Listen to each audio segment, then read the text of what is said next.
despite being a slasher, maybe even like the slasher, the textbook slasher, there's really just there's not enough gore for me.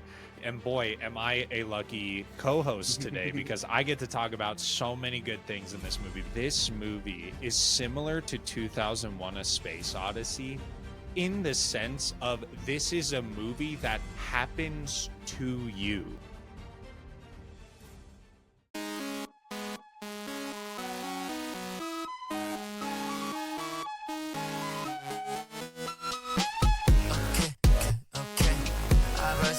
Then I sip, drink. It's pearly white, ain't like the same. I did everything the wrong way, hey. And now I'm fighting off this play. This mirror ain't showing the same. Hey everyone, welcome to the channel. We are your back asswards boys. I'm Kyle. I'm Arden, and this week we watched the original 1974 Texas Chain Saw Massacre, and we are going to be putting it up against the internet's most scientifically accurate horror movie rating scale. It has colors now. Hold on to your asses, because things are about to get backwards. A low-budget independent film shot on a shoestring budget of $140,000, the Texas Chain Saw Massacre shocked audiences in 1974 who were fresh off of the terror of The Exorcist the year before. While that film explored supernatural terrors, part of what makes the Texas Chain Saw Massacre so terrifying is that it could be real. There's a real line in the horror genre pre and post massacre. Gunnar Hansen gives form to one of the most iconic horror villains of all time, Leatherface. Tobe Hooper's The Texas Chain Saw Massacre stands as a pinnacle of the slasher genre. And I feel like at this point, it would be a pretty good time to let you folks know. Spoiler alert, spoiler alert, spoiler alert. We are going to be spoiling the shit out of this movie. So if you haven't seen this movie, go watch it and then come back. But as always, folks, we will be starting with the directing. And we're starting off strong tonight, folks. The directing in this movie was really, really good. I think one of the things that really stood out to Kyle and I in particular was the final sequence with Sally, the abduction of her. First and foremost, how long the abduction actually took. It kind of felt like it was almost happening in real time to a certain extent. And it's kind of similar to The Shining in that way, where how long it took to develop added to the suspense and added to the horror of the situation. I also feel like the vision for Leatherface in this movie was executed flawlessly. Absolutely perfect. Paired with the acting, it is an unbelievable representation and an unbelievable way to introduce this character to the horror genre. And I promise the last thing that I'm going to say was that the design of the house in this movie was something that Kyle and I both commented on multiple times throughout this movie. It really leans into the, as Kyle said during the movie, the arts and crafts version of Leatherface, which I feel like, again, just adds more layers to the horror of this film. I love the directing in this movie. 10 out of 10, baby. There we go. Our first 10. I think our first 10 of the video. I think there's First 10 going of to the be video. more. There very well might be. Yeah, really the only thing I have to add onto Arden's amazing summary there is that the entire cast hated Tobe Hooper after the shooting of this film. They shot this movie in 31 days. One of those was a solid, at the very least, 24-hour shoot where meat was spoiling in the heat. Like the story of this film being made is almost as scary as the actual movie, honestly. 10 out of 10 on the directing. Absolutely. Which segues us rather nicely, I think, to the writing. And honestly, listen, my main problem, and it's not even a problem really, is that the dialogue is very obviously improvised for 80% of the movie. Now they got this big air gun. shoots a bolt into their skull and then retracts it. It's just boom, it goes boom, and it's just Franklin, I like me. Please change the subject. But despite that, the plot is really concise. It doesn't feel like they're just riffing all of the time. Every scene still does move the plot forward, despite there not really being much plot to speak of. You know, they show up at the house and they get killed. That's the movie. But the characters are written in ways that you're rooting for the final girl. And I think that is really, really important, that at the very least, the final girl has some sympathy. And I think they did a really good job with that. I'm going to give the writing a 7 out of 10. I agree with everything that Kyle just said. I am coming in a little bit higher with my score, though. And this was something that I was kind of joking about with Kyle throughout the movie is the art of the monologue, I feel like, is really highlighted in this movie. So I'm just going to give it a little bit of a higher score. I'm going to come in at an 8 for the writing on this movie. Fair enough. Which moves us on to the cinematography. And boy, am I a lucky co-host today because I get to talk about so many good things in this movie because the cinematography was awesome.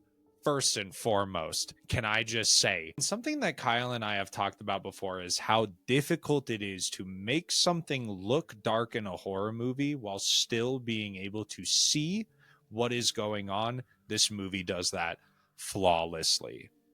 Also, the cinematography really assists in building and releasing the tension of the movie as well. There's a lot of shots, like even the first kill shot, right? Of just that kind of hallway leading to that ramp into the taxidermy room where Leatherface pops out and all of that good stuff. It builds tension in that way. There's a lot of unsettling shots in this movie. Last thing I'll say, the steady cam, the still shots in this movie were composed exquisitely. Absolutely beautiful. So many iconic shots in this movie. I'm giving the cinematography another 10 out of 10. Yeah, I just want to give another special shout out here. I think this is maybe the place to do it, to the editing of this film. The pacing is set incredibly well. Again, we talked about that in the directing a little bit, but the first kill happens 35 minutes into the movie. Then we go on 10 minutes later. And then we go on 5 minutes later, right? It paces it so well and it builds it so well. Specifically, I love that we get a lot of longer shots towards the beginning of the movie. And then as things slowly descend into chaos, by the end of the dinner scene, it's almost just like a flurry of quick cuts just to like amplify the feeling of that anxiety that the characters are feeling. We also get placed into the point of view of the characters several different times, which is used to great effect. I loved the cinematography of this movie. 10 out of 10. Which brings us to the music and sound design. I think sound design is honestly a better word than music for this movie. We really don't get much of a musical soundtrack to this film. We do get a bit of in-universe music that is used really, really well by like the radio in the van, but the actual soundtrack of the movie, not much going on there. It's mostly sounds, industrial sounds that Tobe Hooper recorded himself and mixed together himself, and they use it so well to the point that the sound effect from the beginning of the movie, Arden, cut this out if you're not going to do it, but Arden will put it right here. It's iconic. It's from the beginning of the movie where we're getting these flashbulb shots of the crime scenes, and every time that flashbulb goes off, we get that screech. It puts you, it's like nails on a chalkboard in the best way possible. I'm giving the music and sound design a 9.6 out of 10. I personally think that this might have been one of the most moving experiences I've had in response to music or sound design in a horror movie. It's not quite a 10, but if it wasn't a 10, it's a 9.9 for me, folks. I loved the music sound design in this movie, but I do feel like we have to ask a very important question that we ask every single episode. Kyle, anything from this movie making it on your playlist? Nah, man. Nah, I definitely figured. not. But I don't think that detracts from the rating at all. No. And now moving on to the acting in this movie, folks. And this isn't one of the strongest points of the movie, I will say, but there is something interesting that happens in this movie. At least I noticed this. The acting kind of snowballs in a way. It starts off kind of like off-putting, like I was kind of sitting there like, okay. But by the end of this movie, I 100% believed every single performance that I was seeing on screen. It was a really, really interesting way to experience the acting in this movie. I feel like one of the best examples is our final girl, Sally. There's even that one line she has at the beginning of the movie where Franklin's like, "Hey, Sally." And she's like, "What now?" Sally, What now? And you're like, "Whoa, hey, Oh, dude, we're just talking," So, as a group effort, this was actually surprisingly strong from me, but the acting does suffer from some pretty noticeable corniness, and it's a little tropey for me. So, I am coming in at a 7.2 for the acting in this film. Overall, really strong, but definitely some notes. yeah, definitely could give out a couple of notes. I think my main problem with the acting in this movie is kind of, I mentioned earlier, it's noticeably improvised in a lot of spots. And these are a lot of rather untrained actors who aren't that great at improvisation. And it shows, like, get to the point. You have your objective in the scene and you have your objective in the scene, and you guys need to find a way that you guys can both get your objective together, and you need to do it faster. uh, I'm giving the acting a 7.4. The effects for this movie are famous. They really are, and I don't know why. And I know that's a hot take. It's a low budget film. There's scenes where the producers are literally spitting blood onto people from off screen. And that's one of the most surprising things about the movie, I think, is that there is not much blood to be seen. Maybe part of it's on me, but I was coming into this movie expecting almost like a Friday the 13th, Freddy versus Jason, like slasher, gory bloodfest. And that's not what you get, but it's used really, really well.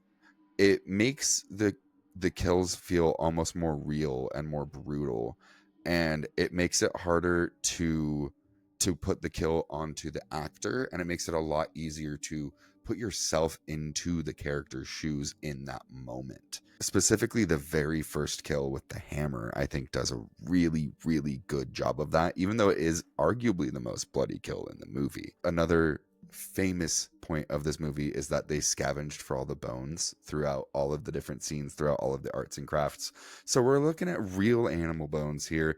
We're also looking at real blood in the dinner scene, because they literally cut the actress's finger open because the prop knife wouldn't flow correctly. One of the better effects, though, is the meat hook, and it's also one of the more understated effects, especially for being such an iconic part of the series as a whole. I think the effects, for what they were working with, were done incredibly well. I just wish we could have gotten a little bit more.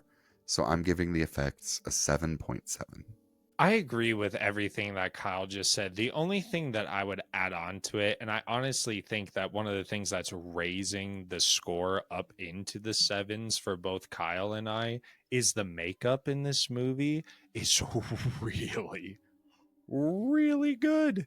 It's so good. And so I am coming in at a 7.4 for the effects. And folks,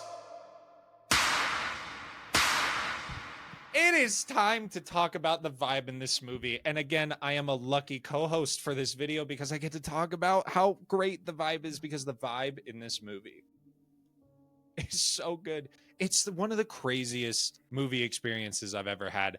This might only make sense to Kyle when I say this, but I feel like this movie is similar to 2001: A Space Odyssey in the sense of this is a movie that happens to you, right? You don't watch this movie. This movie watches you. You know That what is I mean? very fair. Because Kyle and I went damn near silent for the last 30 minutes of this movie. The way that this plot unravels and the craziness develops, it literally feels like we begin and end in two completely different movies. And again, that final sequence with Sally getting abducted all the way to the end of the movie, one of my favorite sequences I think I've ever seen in horror. The vibes are immaculate. 10 out of 10. Yeah, the last half hour of this movie is one of the best sequences in horror, and oft repeated, never completed. You know, they've done so well. 10 out of 10 on the vibes, which brings us to a very important question. Can you put this movie on in the background at a Halloween party? And I think, fuck yeah, dude. Fuck yeah, dude. You could absolutely put this one on in the background. I think the corniness of the acting lends to that a little bit, in that you're not necessarily getting sucked into the movie. You can just chime in and be like, oh, something super fucked up is happening right now. And then you can just go back to having your beer pong, right? It's a great movie for that. And speaking of a Halloween party, the scares and the kills, again, kind of a letdown. Again, maybe my expectations going into this movie were just in a completely different place from where they needed to be. But there are some great scares in the movie. I will say that. Really good scares. But despite being the Texas Chain Saw Massacre, only one character is killed with a chainsaw. I mean, and it just, overall, the kills kind of suffer from the low budget. And I mean, you can, according to the actress, you can even argue that one of the characters wasn't even killed. So, which is just how low key some of these kills were, despite being a slasher, maybe even like the slasher, the textbook slasher. There's really just not enough gore for me, which, contrasted with all of these like dead animal carcasses and bones that we're seeing all over the place, feels a little weird. But overall, scares and the kills were fine. I'm giving him a 7.8. I actually somewhat disagree with Kyle on this. I think that the scares and the kills are really effective in this movie, which might be bringing up my score a little bit just because of the effectiveness of the kills. I do think that some of them are underwhelming, but because of how they land dramatically in the film, my score is coming in a little higher at an 8.8. And maybe we can hash out the differences there a little bit later. Yeah, maybe we can chop it up. Kyle, you kill me. With a chainsaw, yeah. And that moves us on to our special category for this film. And we do this for every film and every film series, which this is a film series, oh boy, may I say. And so for every single Texas Chainsaw Massacre movie we do from now on, we will be rating the Leatherface mask that appears in that movie. And folks, we get not one, not two, we get 3 Leatherface masks in this movie, and they all have names. Iconic. They started this franchise. We've got to be careful with this rating. Like, we're getting into some very, very opinionated waters here. So please take this with a grain of salt. Me and Kyle are putting ourselves out here, okay? This is a moment of trust, and we're going to need you to repay that back with us by letting us know which Leatherface mask is your favorite in the comments below. Because the three that appear in this movie are the killing mask, the old lady mask, and the pretty woman mask. And I just want to say really quick, my personal favorite, the killing mask. And something that I really liked about it was actually the papery texture of that mask. It kind of made it feel more homemade in a way, which I feel like they were kind of going for. Oh, 100%.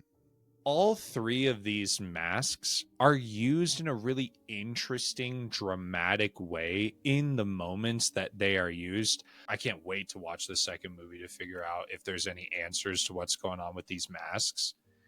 No, there isn't. No. I loved these three masks. I'm giving them a 9.5. Boom. Iconic. It's what you just barely said. They're so iconic. You can find them in Spirit Halloween every single year.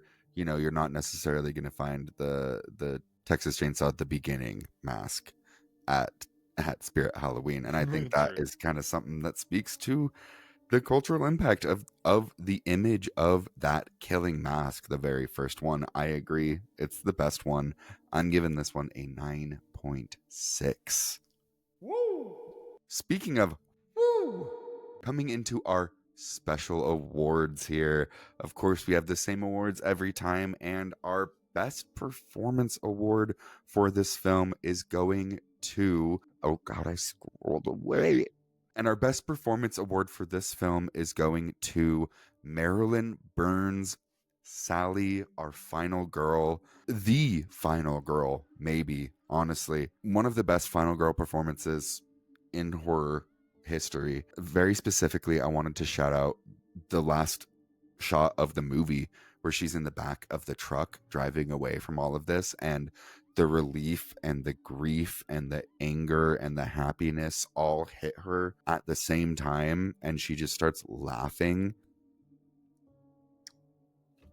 It's incredible. Absolutely deserves the award just for that scene, honestly. And now moving on to our best effect award. Perhaps what is the most coveted award on the Back Asswards Boys channel. And tonight, kind of like what we were saying with the effects, might not have been everything you thought it was going to be. Not everything you thought it was hyped up to be.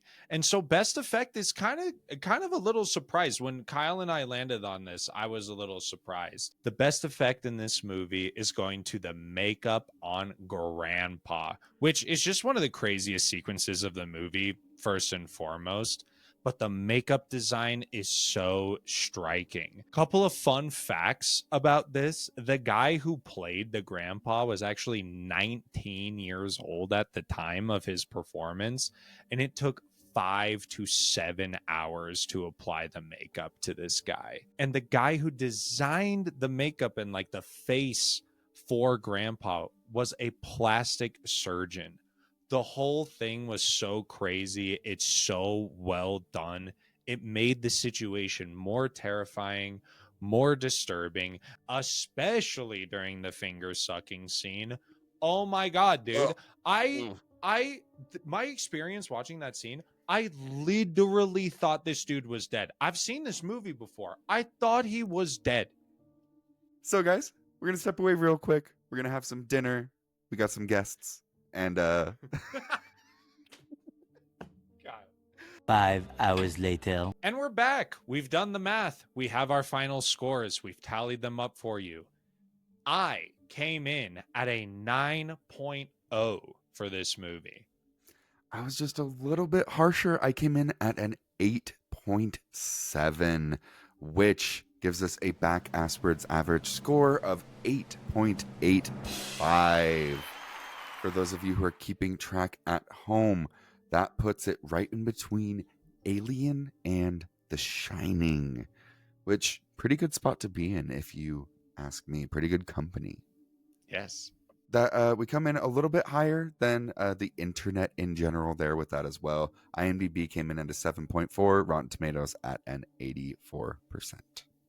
Thanks for watching this week's review. If you liked it, like, comment, and subscribe. And if you didn't, like, comment, and subscribe. And don't forget to let us know what you rated the Texas Chainsaw Massacre 1974 down in the comments below.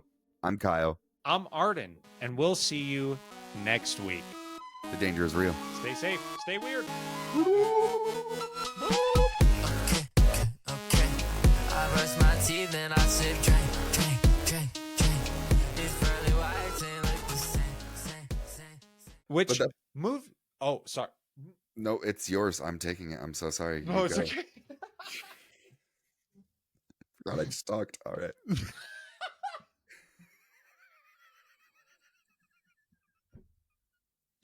Sorry. I just love Sorry. listening to myself. You I- fucking take this Come away on. from me, dude. No, God.